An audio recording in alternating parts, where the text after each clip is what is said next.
నమస్కారం. Amaravati TV news కి స్వాగతం. ఈనాటి వార్తా విశేషాలు. అంతర్జాతీయ వేదికపై కోనేరు హంపి మరింత ప్రకాశించాలని ముఖ్యమంత్రి చంద్రబాబు, విద్యాశాఖ మంత్రి నారా లోకేష్ లు ఆకాంక్షించారు. ఫీడే వరల్డ్ కప్ సెమీఫైనల్స్ కి చేరిన తొలి భారత మహిళగా ఆమె అరుదైన రికార్డు సాధించారని అభినందించారు. హంపి సాధించిన విజయం పట్ల గర్వంగా ఉందని చెప్పారు. ఇది కేవలం వ్యక్తిగత విజయం మాత్రమే కాదు, భారతీయ చెస్ కి గర్వకారణమైన క్షణమని వెల్లడించారు. దేశవ్యాప్తంగా ఉన్న యువ క్రీడాకారులకి స్ఫూర్తిదాయకమని వ్యాఖ్యానించారు. టైటిల్ ని ఇంటికి తీసుకుని రావాలని కోరారు. అగ్రశ్రేణి చెస్ క్రీడాకారిణి గ్రాండ్ మాస్టర్ కోనేరు హంపి సూపర్ ఫామ్ ని కొనసాగిస్తోంది. గత ఏడాది ప్రపంచ ర్యాపిడ్ ఛాంపియన్ గా నిలిచిన ఆమె ఇప్పుడు ఫీడే మహిళల చెస్ ప్రపంచ కప్ సెమీఫైనల్ చేరిన తొలి భారత క్రీడాకారిణిగా చరిత్ర సృష్టించారు. రాజధాని రెండో దశ భూ సమీకరణపై మంత్రివర్గ ఉపసంఘంలో చర్చించి నిర్ణయం తీసుకుంటామని పట్టణాభివృద్ధి శాఖ మంత్రి నారాయణ వెల్లడించారు. మంత్రివర్గ ఉపసంఘంలో చర్చించారా అని గత కేబినెట్ మీటింగ్ లో సీఎం అడిగారని తెలిపారు. 1-2 రోజుల్లో భేటీ అయ్యి రెండో దశ భూ సమీకరణపై నిర్ణయం తీసుకుంటామని చెప్పారు. రెండో దశ భూ సమీకరణపై నిర్ణయం తీసుకుని వచ్చే కేబినెట్ సమావేశంలో పెడతామని వివరించారు. ఎమ్మెల్యేలు, ఎమ్మెల్సీలకు 12 టవర్లలో 288 క్వార్టర్లు డిసెంబర్ నాటికి పూర్తవుతాయని తెలియజేశారు. మంత్రులు, జడ్జిల క్వార్టర్ వచ్చే మార్చి నాటికి అందుబాటులోకి వస్తాయని అన్నారు. అమరావతిలో నిర్మాణంలో ఉన్న భవనాలని మంత్రి పరిశీలించారు. 288 హౌసెస్ కడుతున్నాం, 288 అపార్ట్మెంట్స్, 12 టవర్లు. అదేవిధంగా ఆల్ ఇండియా సర్వీసెస్ ఆఫీసర్స్కి, ఐఏఎస్ ఆఫీసర్స్కి, వాళ్ళకి ఐపీఎస్ ఆఫీసర్లకి 6 టవర్లు, 144 అపార్ట్మెంట్స్. ఇవి కూడా దాదాపు అయిపోయింది. మనం అక్కడే ఉన్నాం. ఇప్పుడు మనం ఉండేది అక్కడే. ఫినిషింగ్ కూడా అయిపోయింది. ఇంటర్నల్గా కొంత ఫర్నిచర్ని దాన్ని సెట్ చేస్తున్నారు. అదేవిధంగా ప్రిన్సిపల్ సెక్రటరీస్ తీసుకుంటే 25 బంగ్లాలు, సెక్రటరీస్ బంగ్లాలు తీసుకుంటే 90, అదేవిధంగా జడ్జెస్ బంగ్లాస్ తీసుకుంటే 36, మినిస్టర్స్ బంగ్లాస్ తీసుకుంటే 35. ఇవి కూడా దాదాపు 75% వరకు స్ట్రక్చర్ అయిపోయింది. గ్రౌండ్ ఫ్లోర్, ఫస్ట్ ఫ్లోర్ దాదాపు పూర్తయింది. కొన్ని మాత్రం యాక్చువల్గా చేయాల్సింది ఉంది. అదేవిధంగా నాన్ గెజిటెడ్ ఆఫీసర్స్కి 21 టవర్స్, 1968 అపార్ట్మెంట్లు. ఇవి కూడా షీర్వాల్ టెక్నాలజీలో స్ట్రక్చర్ ఆల్మోస్ట్ 90% అయింది. ఒక 10% మిగిలింది. అదేవిధంగా టైప్ 1, టైప్ 2 గెజిటెడ్ ఆఫీసర్స్కి 8 టవర్లు, దాదాపు అవి 700. అవి కూడా యాక్చువల్గా స్ట్రక్చర్ అయిపోయింది. షీర్వాల్ టెక్నాలజీ స్ట్రక్చర్స్ కొద్దిగా గ్యాప్స్ ఉంది. ఫినిషింగ్స్ మొదలు పెడుతున్నారు. అదేవిధంగా గ్రూప్ డీలో 6 టవర్స్, 720 అపార్ట్మెంట్లు. దాంట్లో మరొక 2 ఫ్లోర్లు స్లాబ్స్ వేయాల్సింది. అదేవిధంగా హ్యాపీనెస్ తీసుకుంటే 6 టవర్లు, 1200 అపార్ట్మెంట్స్. అది ఫౌండేషన్ స్టేజ్లో ఉంది. ఏది ఏమైనప్పటికీ ఇప్పుడు అధికారులు చెప్పే ప్రకారం, ఏజెన్సీ చెప్పే ప్రకారం ఇవన్నీ కూడా మార్చి 31 లోపల కంప్లీట్ కావాలని టార్గెట్ ఇచ్చాం. ఈ ఏదైతే ఐఏఎస్ ఆఫీస్ సంబంధించిన ఈ యొక్క అపార్ట్మెంట్లు కావచ్చు, ఎమ్మెల్యేలు, ఎమ్మెల్సీకి సంబంధించినవి, ఇవన్నీ అయితే డిసెంబర్ ఎండింగ్కి అయిపోతాయి. డిసెంబర్ ఎండింగ్కి ఆ విధంగా యాక్చువల్గా ఒక టార్గెట్ ఓరియంట్గా చేస్తున్నారు. ఈ అమరావతి క్యాపిటల్ సిటీలు ఏదైతే 3 సంవత్సరాల్లో పూర్తి చేస్తామని చెప్పాము, 100కి 100 పాళ్ళు 3 సంవత్సరాల్లో పూర్తవుతుంది. అదేవిధంగా టవర్స్, ఐకానిక్ టవర్స్ వర్క్ కూడా స్టార్ట్ చేశారు. ఐకానిక్ టవర్స్ కూడా దానికి సంబంధించి డిజైన్స్ కూడా నార్మన్ ఫాస్ట్ అండ్ పార్ట్నర్స్ ఆ డిజైన్స్ని ఆల్మోస్ట్ పూర్తిగా ఇచ్చారు. ఇంకా కొన్ని చిన్నవి ఉంటే ఐ థింక్ వాళ్ళ టీమ్స్ ఇవాళ వస్తున్నారు. ఇవాళ నార్మన్ ఫాస్టర్ టీమ్స్ ఈరోజు విజయవాడ వస్తున్నారు. మన అధికారులతో కూర్చొని డిస్కస్ చేసి, ఎందుకంటే ఏపీ మున్సిపల్ శాఖలో అవుట్ సోర్సింగ్ నాన్ పీహెచ్ వర్కర్ల వేతనం పెంచుతూ రాష్ట్ర ప్రభుత్వం నిర్ణయం తీసుకుంది. కేటగిరీ 1 వర్కర్ల వేతనం 21,500 నుంచి 24,500కి, కేటగిరీ 2 వర్కర్ల వేతనం 18,500 నుంచి 21,500కి, కేటగిరీ 3 వర్కర్ల వేతనం 15,000 నుంచి 18,500కి పెంచింది. ఈ మేరకు పురపాలక, పట్టణాభివృద్ధి శాఖ ఆదేశాలు జారీ చేసింది. రాయలసీమకు మాజీ సీఎం జగన్ చేసిందేమీ లేదని మంత్రి డోలా బాలవీరాంజనేయ స్వామి విమర్శించారు. బనకచల ప్రాజెక్టుతో ఈ ప్రాంతాన్ని సస్యశ్యామలం చేస్తామని చెప్పారు. నంద్యాల జిల్లా కొత్తపల్లె మండలం దుద్యాలలో సుపరిపాలనలో తొలి అడుగు కార్యక్రమంలో మంత్రి పాల్గొన్నారు. ఈ సందర్భంగా ఆయన ఇంటింటికి వెళ్లి కూటమి ప్రభుత్వం అమలు చేసిన అభివృద్ధి, సంక్షేమాన్ని వివరించారు. అన్ని ప్రాంతాల అభివృద్ధి, అన్ని వర్గాల సంక్షేమమే తమ ప్రభుత్వ ధ్యేయమని చెప్పారు. పని చేసే చిత్తశుద్ధి అనేదానికి నిదర్శనంగా మీ నియోజకవర్గం నుంచి కూడా ఒక సాక్ష్యంగా నిరూపించారని నేను చెప్తా ఉన్నా. నీకు అవకాశం ఇస్తే రాజు, లేకపోతే నేను ఇంట్లో రాను అని చెప్పి వెన్నుపోటు తినమంట. ఎవరు వెన్నుపోటు పడిచారు? నువ్వు చేసిన తప్పులకి ప్రజలు తిరస్కరించారు. నిన్ను ప్రజాస్వామ్యాన్ని నువ్వు అపహాస్యంగా చేసి మాట్లాడుతున్నావు. 3,500 కోట్ల మధ్య స్కామ్. నీ జిల్లాలో కూడా ఆ వ్యాపారంలో ఉన్న వాళ్ళు కూడా మోసం చేసి ఇది చేసే స్కీములు. వైసీపీ హయాంలో నాసిరకం మద్యం తయారు చేసి ప్రజల ప్రాణాలతో చెలగాటమాడిన అందరికీ శిక్ష పడుతుందని మంత్రి గొట్టిపాటి రవికుమార్ తెలిపారు. మద్యం కుంభకోణం కేసుల్లో చట్టం తన పని తాను చేస్తుందని చెప్పారు. వ్యవసాయ మోటార్లకు స్మార్ట్ మీటర్లు బిగించడం లేదని మంత్రి స్పష్టం చేశారు. స్మార్ట్ మీటర్ల వలన ఎక్కువ విద్యుత్ బిల్లులు వస్తున్నాయని వైసీపీ నేతలు దుష్ప్రచారం చేస్తున్నారు. వైసీపీ హయాంలో 9 సార్లు విద్యుత్ బిల్లులు పెంచారని ఆరోపించారు. దేశంలో ఎక్కడ లేని విధంగా తల్లికి వందనం ద్వారా 10,000 కోట్లు అందజేశాం. విద్యార్థులకి కావాల్సిన వస్తువులన్నీ మంచి క్వాలిటీతో ఇచ్చాం. రాజకీయ నాయకుల ఫోటోలు వేయకుండా విద్యార్థులకి బ్యాగులు పంపిణీ చేశాం. కూటమి ప్రభుత్వం చిత్తశుద్దితో పనిచేస్తుందని గొట్టిపాటి రవికుమార్ తెలిపారు. ఈ ప్రభుత్వం అధికారంలోకి వచ్చిన తర్వాత 9 గంటల విద్యుత్ రైతులకి అట్లానే ఇళ్లకి మంచి విద్యుత్ ఇవ్వాలనే దానికోసం వాళ్ళకి సబ్స్టేషన్ ప్రారంభించాము. ఇంకో సబ్స్టేషన్ భూమి పూజ చేస్తాం. అదేవిధంగా టౌన్ లో ఎప్పటి నుంచో ఏలాడతారు వైర్లు, ఇబ్బందిగా ఉందని మెయిన్ సెంటర్ లో చెప్పాలి. ఇప్పుడు ఆర్డీఎస్ఎస్ కింద దాదాపు 250 నుంచి 260 టవర్లు వేసి హైట్ లోకి తీసుకెళ్తాం. అవన్నీ కూడా వాళ్ళు శంకుస్థాపన చేస్తున్నాం. సో ఈ ప్రభుత్వం అధికారంలోకి వచ్చిన తర్వాత సంవత్సరంలోనే ఏదైతే ఎలక్షన్ ముందు హామీ ఇచ్చామో అన్నింటినీ ఓదాని తర్వాత ఒకటి చేసుకుంటా ముందుకెళ్తుంది. తప్పుడు కేసులు ఎక్కడ పెట్టదు ఈ ప్రభుత్వం. అసలు కక్షాదింపే చేయదు. ఎవరైతే తప్పు చేశారో వాళ్ళని చట్టపరమైన చర్యలు తప్పగా ప్రభుత్వానికి ఎవరి మీద కక్ష సాధింపు అనేది ఈ ప్రభుత్వానికి లేదు. ఆధారాలు ఉంటేనే ఎవరినైనా అరెస్టు చేస్తారని హోంమంత్రి అనిత అన్నారు. YCP MP Mithun Reddy arrest, remand గురించి ఆమె వ్యాఖ్యలు చేశారు. ఏమైనా ఉంటే కోర్టులో తేల్చుకోవాలని చెప్పారు. కోర్టు రిమాండ్ విధించిందంటే మనం గౌరవించాలని పేర్కొన్నారు. న్యాయస్థానానికి సరైన ఆధారాలు ఇవ్వకుంటే రిమాండ్కి ఇవ్వరు కదా అన్నారు. ప్రొసీజర్ యథావిధిగా సాగుతుందని తెలిపారు. ప్రస్తుతం 3 సైబర్ క్రైమ్ పోలీస్ స్టేషన్లు పనిచేస్తున్నాయని చెప్పారు. జిల్లాకు ఒక సైబర్ క్రైమ్ పిఎస్ ఏర్పాటుకి సీఎం చంద్రబాబు ఆదేశాలు ఇచ్చారని తెలిపారు. 1,00,000 సీసీ కెమెరాలు ఏర్పాటు చేయాలని లక్ష్యంగా పెట్టుకున్నట్లు చెప్పారు. ప్రతి నియోజకవర్గం, గ్రామంలో వీటి ఏర్పాటుకి చర్యలు తీసుకుంటున్నట్లు వివరించారు. ప్రతి పోలీస్ స్టేషన్ కి 2 డ్రోన్లు ఇచ్చేలాగా చర్యలు తీసుకుంటున్నామని అన్నారు. శ్రీ సత్యసాయి జిల్లా మడకసిరలో ఏర్పాటు చేసిన మీడియా సమావేశంలో ఆమె మాట్లాడారు. అక్రమ అరెస్ట్ అన్నదానికి మా దగ్గర ఎక్కడ స్కోప్ లేదండి. వితౌట్ ఎనీ ఎవిడెన్స్ ఎవరిని అరెస్ట్ చేయలేరు. కానీ లాస్ట్ గవర్నమెంట్లో అది జరిగింది. ఇప్పుడు ఫర్ ఎగ్జాంపుల్ నేనే ఉన్నా, నేను రాజు పులివెందుల్లో ఒక నాగమ్మ అనే ఒక ఆవిడని హత్య చేస్తే, బ్రూటల్గా హత్య చేస్తే మేము వెళ్ళాము. మేము వెళ్ళి చేసిన తప్పేంటి? మేము అక్కడికి వెళ్ళి కనీసం మమ్మల్ని ఎక్కడికి పోనివ్వలే. మేము వెళ్ళి డిఎస్పీకి రిప్రజెంటేషన్ ఇచ్చి వచ్చినాం. డిఎస్పీకి రిప్రజెంటేషన్ ఇచ్చి వస్తే మా ఇద్దరి మీద అట్రాసిటీ కేసు పెట్టారు. అది అక్రమ కేసు అంటే అర్థమైందా? సో చాలామంది ఒక సోషల్ మీడియాలో ఒక పోస్ట్ని ఫార్వర్డ్ చేసినందుకు, ఒక వచ్చిన పోస్ట్ని రీట్వీట్ చేసినందుకు, ఫార్వర్డ్ చేసినందుకు ఒక కేసు పెట్టారు. అది అక్రమ కేసు అంటే. అమ్మఒడి ఒకరికి ఇస్తానంటే, ఇద్దరికి ఇస్తానంటే ఒకరికే ఇచ్చేవి ఏంటి అని చెప్పి ఒక సోషల్ మీడియాలో ఒక పోస్ట్ పెట్టినందుకు దాన్ని అర్ధరాత్రులు ఇంట్లోకి దూగి లైట్లు పగలగొట్టి ఏదో డెకాయిట్ని తీసుకెళ్ళడం అదే అక్రమ అరెస్ట్ అంటే. అర్థమైందా?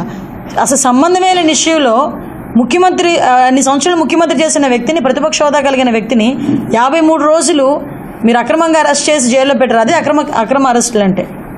ఈరోజు సాధారణంగా జగన్మోహన్ రెడ్డి ఊర్లోకి వస్తున్నాడంటేనే షాపులన్నీ మూయించేసి మా ఇంట్ల దగ్గర హౌస్ అరెస్టులు చేసి మమ్మల్ని కూడా రోడ్డు మీదకి రానివ్వకుండా చేశారు. అవి అక్రమ అరెస్టులు అంటే. ఇవి కాదు అక్రమ అరెస్టులు అంటే. అది అక్రమ అరెస్టో సక్రమ అరెస్టో కోర్టులు చెప్తాయండి. ఒక ఎంపీని అరెస్ట్ చేయడం అనేది it's not a easy thing. ఎన్నో ఎవిడెన్స్లు ఉండి, పక్కా ఎవిడెన్స్లు ఉంటేనే కానీ ఒక ఎంపీని అరెస్ట్ చేయలేం. ఈరోజు నాలాంటి దాన్నో మీలాంటి దాన్నో తీసుకొచ్చి ప్రతిపక్షంలో ఉన్నప్పుడు ఎలాగోలాగా చేసేయచ్చు, ఏదైనా కేసు పెట్టవచ్చు. కానీ ఒక ఎంపీ మీద మేము అరెస్ట్ చూపించారు అనేటప్పుడు వితౌట్ ఎనీ ఎవిడెన్స్ చేయకూడదు. అలా ఏమి రూల్ ఏం లేదు. వితౌట్ ఎవిడెన్స్ ఉంటేనే మేము చేస్తాం. ఎవిడెన్స్తోనే చేశారు. సిపిఐ గుంటూరు జిల్లా 26వ మహాసభలు ఆగస్టు 4, 5 తేదీలో ఘనంగా గుంటూరులో జరుగుతాయని జిల్లా కార్యదర్శి జంగల అజయ్ కుమార్ తెలిపారు. 4వ తేదీ సాయంత్రం బీఆర్ స్టేడియం నుంచి ప్రజా ప్రదర్శన అనంతరం బహిరంగ సభ మార్కెట్ సెంటర్లో నిర్వహిస్తున్నట్లు ప్రకటించారు. 5వ తేదీన మల్లిలింగం భవన్ లో ప్రతినిధుల సభ కొనసాగుతుందని చెప్పారు. సోమవారం ఏర్పాటు చేసిన మీడియా సమావేశంలో ఇందుకు సంబంధించిన పోస్టర్లను ఆవిష్కరించారు. ఈ సందర్భంగా ఆయన మీడియాతో మాట్లాడుతూ ఈ మహాసభల్లో నూతన కార్యవర్గాన్ని ఎన్నుకోవడం జరుగుతుందని చెప్పారు. 2వ దశ భూ సమీకరణ పేరుతో రాజధాని రైతులకి అన్యాయం అన్యాయం చేస్తే సహించేది లేదని అన్నారు. డబుల్ ఇంజిన్ సర్కార్ ఆదాని మీటర్ల రూపంలో ప్రజలకి షాక్ ఇచ్చిందని చెప్పారు. కూటమి అధికారంలోకి వచ్చిన తర్వాత విద్యుత్ భారాలని ప్రజలపై మోయటం సరికాదని అన్నారు. స్మార్ట్ మీటర్లు పగలగొట్టాలని ఈ సందర్భంగా ప్రజలకు పిలుపునిచ్చారు. ఈ సమావేశంలో సిపిఐ నేతలు కోట మాల్యాద్రి, హనుమంతరావు, శివాజీ, జంగాల చైతన్య, బుజ్జి తదితరులు పాల్గొన్నారు. గుంటూరు జిల్లా మహాసభలో ఆగస్టు 4-5 తేదీల్లో గుంటూరు నగరంలో జరుగుతూ ఉన్నాయి. 4వ తేదీ మధ్యాహ్నం 3 గంటలకి స్థానిక బ్రహ్మానందరెడ్డి స్టేడియం దగ్గర నుంచి ర్యాలీ ప్రారంభమై అనంతరం బహిరంగ సభ జరుగుతుంది. ఈ బహిరంగ సభలో ర్యాలీలో రామకృష్ణ గారు, సిపిఐ రాష్ట్ర కార్యదర్శి, కమిటీ ముప్పాడ నాగేశ్వరరావు గారు సహాయ కార్యదర్శి, అలాగే ఇంకా రాష్ట్ర జిల్లా పార్టీ నాయకులు, ప్రజా సంఘాల నాయకులు కూడా పాల్గొనబోతూ ఉన్నారు. అలాగే 5వ తేదీన సిపిఐ కార్యాలయంలోనే బహిరంగ ప్రతినిధుల సభ నిర్వహించబోతూ ఉన్నారు. గత 3 సంవత్సరాలుగా జిల్లాలో అన్ని నియోజకవర్గాల్లో పార్టీ నిర్వహించినటువంటి కార్యకలాపాలని సమీక్ష చేసుకొని, నిర్మాణాన్ని సమీక్ష చేసుకొని, భవిష్యత్ కర్తవ్యాల్ని నిర్దేశించుకోవడంతో పాటు పార్టీ నూతన నాయకత్వాన్ని కూడా, కార్యవర్గాన్ని, ఇతర నాయకత్వాన్ని కూడా ఎన్నుకోవడం అనేది జరుగుతుంది. అలాగే ఇవాళ రాష్ట్రంలో తెలుగుదేశం ప్రభుత్వం అధికారంలోకి రావటానికి అమరావతి భూములు ఇచ్చినటువంటి రైతాంగం చేసినటువంటి వీరోచితమైనటువంటి పోరాటం అత్యంత ప్రధానమైనటువంటి పోరాటం. భూములు ఇచ్చిన రైతులు రాజధాని కోసం మేము ఇచ్చినటువంటి భూములు వృధా కారాదు అని జగన్మోహన్ రెడ్డి ప్రభుత్వానికి వ్యతిరేకంగా పెద్ద ఎత్తున గత 3 సంవత్సరాల కాలంగా 4 సంవత్సరాల కాలం ఉద్యమాన్ని నిర్వహించారు. ఆ ఉద్యమం రాష్ట్ర వ్యాప్తంగా ప్రజల మన్ననలు పొందడంతో పాటు మేధావులు, అన్ని వర్గాల ప్రజానీకం అమరావతి రాజధాని ఉద్యమాన్ని పెద్ద ఎత్తున గౌరవించడం కూడా జరిగింది. అలాంటి రైతాంగం రాజధాని ప్రాంతాన్ని ఇంకా పూర్తి స్థాయిలో అభివృద్ధి చేయకుండా మళ్ళీ 40,000 ఎకరాల భూమి కావాలంటే అదే రైతాంగం ఆ గ్రామాలకి అడగటానికి వెళ్ళినటువంటి ప్రజాప్రతినిధుల్ని, అధికారుల్ని విద్యుత్ స్మార్ట్ మీటర్ల విషయంలో అధికారులు అబద్దాలు చెప్పడం మానుకోవాలని సిపిఎం రాష్ట్ర కార్యదర్శి వర్గ సభ్యులు సిహెచ్ బాబురావు సూచించారు. స్మార్ట్ మీటర్ల విషయంలో ప్రతిపక్షంలో ఉన్నప్పుడు ఒక మాట, అధికారంలో ఉన్నప్పుడు మరొక మాట కూటమి పెద్దలు చెబుతున్నారని ఆరోపించారు. ఆదాని స్మార్ట్ మీటర్లు ప్రజల పాలిట ఉరితాళ్లలాగా అభివర్ణించారు. స్మార్ట్ మీటర్లు అడ్డుకోవాలని సిపిఎం తరపున ఇప్పటికే ప్రజలకు పిలుపునిచ్చామని చెప్పారు. గుంటూరు బ్రాడీపేటలోని సిపిఎం జిల్లా కార్యాలయంలో సోమవారం ఏర్పాటు చేసిన మీడియా సమావేశంలో బాబురావు మాట్లాడుతూ విద్యుత్ సర్దుబాటు ఛార్జీల పాపం అందరిదని ఆరోపించారు. కూటమి ప్రభుత్వం స్మార్ట్ మీటర్లు, విద్యుత్ భారాలపై అఖిలపక్షం వేయాలని డిమాండ్ చేశారు. స్మార్ట్ మీటర్ల ఏర్పాటుపై రాష్ట్ర ముఖ్యమంత్రి స్పందించాలని అన్నారు. ఈ సమావేశంలో సిపిఎం నేతలు వై నేతాజీ, పాసం రామారావు, ఈమని అప్పారావు, నళినీకాంత్, రవి, వెంకటేశ్వర్లు, భావన్ నారాయణ పాల్గొన్నారు. అబద్ధాలు చెప్పిస్తూ ఉంది, అవాస్తవమైనటువంటి ప్రకటనలు చేపిస్తూ ఉంది. అధికారులతో ప్రకటనలు కాదు, ధైర్యం ఉంటే ముఖ్యమంత్రి గారు, విద్యుత్ శాఖ మంత్రి గారు ప్రకటనలు చేయండి. స్మార్ట్ మీటర్లు కరెక్టే అని ఈరోజు మీరు ధైర్యం ఉంటే ప్రకటన చేయండి. అంతేకాని అధికారుల చేత విద్యుత్ స్మార్ట్ మీటర్ల వల్ల నష్టం లేదు, భారం ఉండదు, పారదర్శకత వస్తుంది అని ఇటువంటి అబద్ధాలు చెప్పించడం ప్రభుత్వానికి తగదు. అందుకే ముఖ్యమంత్రి గారికి ప్రభుత్వానికి స్మార్ట్ మీటర్లు విద్యుత్ బిల్లుల విషయంలో కొన్ని ప్రశ్నలతో ఈరోజు మేము ఆ ప్రశ్నలను విడుదల చేస్తున్నాం మీ ద్వారా. అందులో ముఖ్యమైనది స్మార్ట్ మీటర్లు పగలగొట్టాలని కూటమి నేతలు లోకేష్ గారు, తెలుగుదేశం నేతలు ప్రతిపక్షంలో ఉన్నప్పుడు ప్రకటించిన మాట నిజమా కాదా? ఆ రోజు తప్పైతే స్మార్ట్ మీటర్లు ఇవాళ ఎలా ఒప్పైంది? స్మార్ట్ మీటర్ల ఒప్పందం జరిగింది మోడీ గారి ఆదేశాల మేరకు వైసీపీ ప్రభుత్వంలో జరిగిందన్నారు. మరి ఆ ఒప్పందాన్ని మీరు రద్దు చేయకుండా ఎందుకు కొనసాగిస్తున్నారు? రాష్ట్ర ప్రజలకి ముఖ్యమంత్రి గారు చెప్పాలి. స్మార్ట్ మీటర్ల ఒప్పందాలు అక్రమాలు, అవినీతిమయమని టీడీపీ నేత సోమిరెడ్డి చంద్రమోహన్ రెడ్డి గారు హైకోర్టులో పిల్ వేశారు, ఇంకా నడుస్తూ ఉంది. తప్పని కోర్టులో మీరే పిల్ వేసి మీరే ఈరోజు బిగించటం ఇది ఎలా సమంజసం? పైపెచ్చు స్మార్ట్ మీటర్ల వల్ల పాత మీటర్లకి కొత్త మీటర్లకి ఏమీ తేడా ఉండదు అంటున్నారు. మరి తేడా లేకపోతే 2 కోట్ల బాగున్న మీటర్లు పీకేసి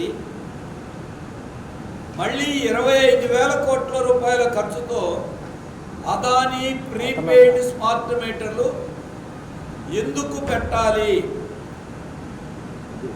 అందుకే మేము చెప్తున్నాం, విద్యుత్ అదానీ స్మార్ట్ మీటర్లు ప్రజల పాలిట ఉరితాళ్ళు లాంటివి.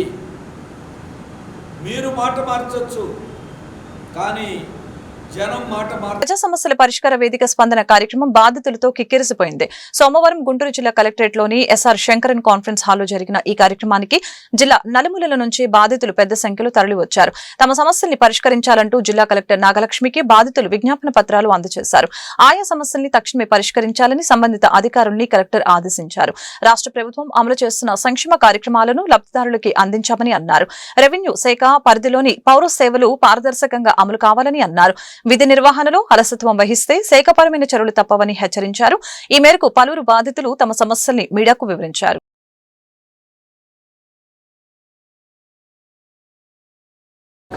నా పేరు దొడ్డ అఖిలేశ్వరి అండి. మాది తాడేపల్లి వైఎస్ఆర్ సెంటర్ కార్యకర్తలో నివాసం ఉంటున్నామండి. 17 సంవత్సరాల నుంచి అక్కడ రైల్వే స్థలాల్లో మేము ఇల్లు వేసుకొని ఉంటున్నాం సార్. అది కోర్టులో ఉండడం వల్ల రైల్వే వాళ్ళకిను ఆ యజమానికి కోర్టు తేలిపోయింది. ఆ యజమాని ఏమో మమ్మల్ని ఇప్పుడు వచ్చి ఖాళీ చేయమంటున్నారు. మాకంటూ ఇల్లు లేవు. అక్కడ 50 కుటుంబాలు ఉంటున్నాం సార్. మేము చిన్నపిల్లలు వేసుకొని పెద్దోళ్ళు, చిన్నపిల్లలు, ముసలి అందరూ ఉంటున్నాం. వర్షాలు వచ్చినా వరదలు వచ్చినా అక్కడే నివాసం ఉంటున్నాం కాబట్టి మాకైతే ఇల్లు లేదు. మాకు ఈ నివాసం కావాలని ఎన్నిసార్లు అర్జీ పెట్టినా సరే పట్టించుకోవట్లేదు ఎవరు. ఇప్పుడు ఆయన వచ్చి మమ్మల్ని తీసేయమంటారు. స్థలంగా లేదు. మేము ఎటు వెళ్ళలేం పరిస్థితి, అద్దెలు కట్టుకోలేము సార్. మేము బయటకు వెళ్ళి అందరూ కూలి పని చేసి బతికే వాళ్ళు. ఏ రోజు పూట కడిస్తే ఆ రోజే బతుకుతాం సార్. అలాంటి మాకు ఇల్లు కావాలని ఇప్పుడు కలెక్టర్ ఆఫీస్కి వచ్చాను సార్. మాకు న్యాయం చేయాలని కోరుకుంటున్నాం. అది ప్యారీ కంపెనీలో ఉంటున్నాం సార్. ఇది ఇన్నిసార్లు ఇప్పటికీ దగ్గర 5-6 సార్లు అర్జీ పెడతానే ఉన్నాం. 17 సంవత్సరాల నుంచి మేము అర్జీ పెడతానే ఉన్నాం సార్. ఈ సంవత్సరం ఈ నెల ఇప్పుడు ఆయన వచ్చి మమ్మల్ని మొన్న 4 రోజుల కింద వచ్చి మమ్మల్ని ఇల్లు ఖాళీ చేసి ఇల్లు ఇప్పుడు ఖాళీ చేసేయండి అని చెప్తున్నారు. మేము ఎటు వెళ్ళే పొజిషన్ లేదు. మాకు ఏదైనా న్యాయం చేయాలని కోరుకుంటున్నాం. మేడుకుండూరు మండలం మేడుకుండూరు గ్రామంలో 1983లో పంచాయతీరాజ్ ద్వారా మేడుకుండూరు మెయిన్ రోడ్డు నుంచి కరణవే పక్కగా వేమవరానికి రోడ్డు శాంక్షన్ అయింది. దానికి 83 దగ్గర నుంచి 2018 వరకు 2 సార్లు మెటల్ రోడ్డు కానీ వేయటం జరిగింది.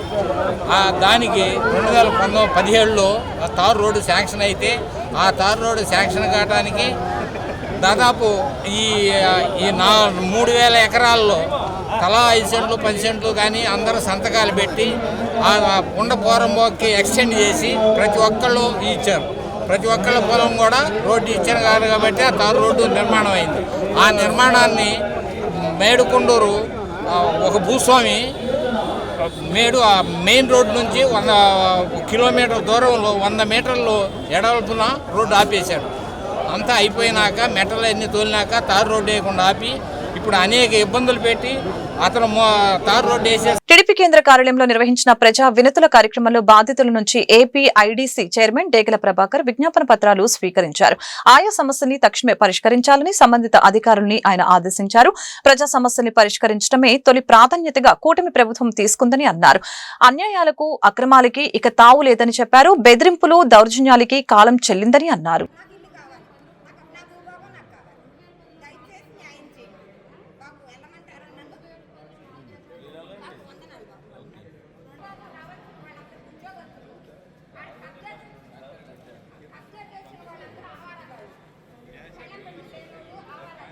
మత్తుమందుల అమ్మకాలని అరికట్టేందుకు కెమిస్ట్రీలు డ్రగ్గిస్టులు సహకరించాలని ఈగల్ టీం ఐజీ ఆకే రవికృష్ణ పిలుపునిచ్చారు. విజయవాడ ఆలపాటి రామారావు కళ్యాణ మండపంలో ఓపియాయిడ్ డ్రగ్స్ దుర్వినియోగం నిరోధంపై రాష్ట్ర స్థాయి వర్క్షాప్ నిర్వహించారు. విజయవాడ డిప్యూటీ పోలీస్ కమిషనర్ సరితతో పాటు రాష్ట్ర వ్యాప్తంగా మందుల దుకాణాల యజమానులు పెద్ద సంఖ్యలో హాజరయ్యారు. ప్రిస్క్రిప్షన్ లేకుండా ఎక్కడా ఓపియాయిడ్ మందులు అమ్మడానికి వీల్లేదని స్పష్టం చేశారు. ట్రెమడాల్ వంటి మత్తు మందులు ఎవరైనా అడిగితే వారి సమాచారాన్ని ఈగల్ టీంకు అందించాలని కోరారు. గంజాయి డ్రగ్స్ రహిత ఏపీ తమ లక్ష్యమన్న రవికృష్ణ దీనిని సామాజిక బాధ్యతగా భావించి అందరూ సహకరించాలని కోరారు.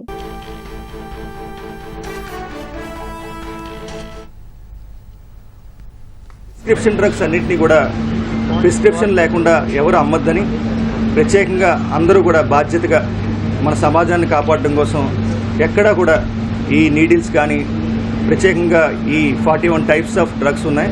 ట్రెమడాలు, అదేవిధంగా కొడైన్ ఫాస్ఫేట్ సిరప్స్, ఇటువంటి రకాలన్నీ కూడా వాటిని ఎట్టి పరిస్థితుల్లో కూడా ప్రిస్క్రిప్షన్ లేకుండా అమ్మొద్దని ప్రత్యేకంగా విజ్ఞప్తి చేస్తున్నాం.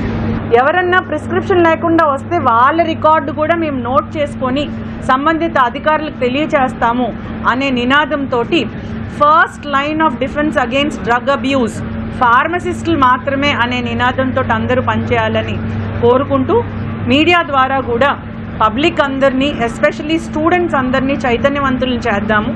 ఈ షెడ్యూల్ డ్రగ్స్, H1 డ్రగ్స్ కానీ, ఎక్స్ కేటగిరీలో ఉన్నటువంటి షెడ్యూల్ డ్రగ్స్ కానీ వీటిని అబ్యూస్ చేస్తే కఠినమైన శిక్షలు ఉంటాయి అని పబ్లిక్ అందరికీ మీ ద్వారా ఈ వార్తలు ఇంతటితో సమాప్తం. మరొక బులెటిన్ మళ్ళీ కలుద్దాం. నమస్కారం.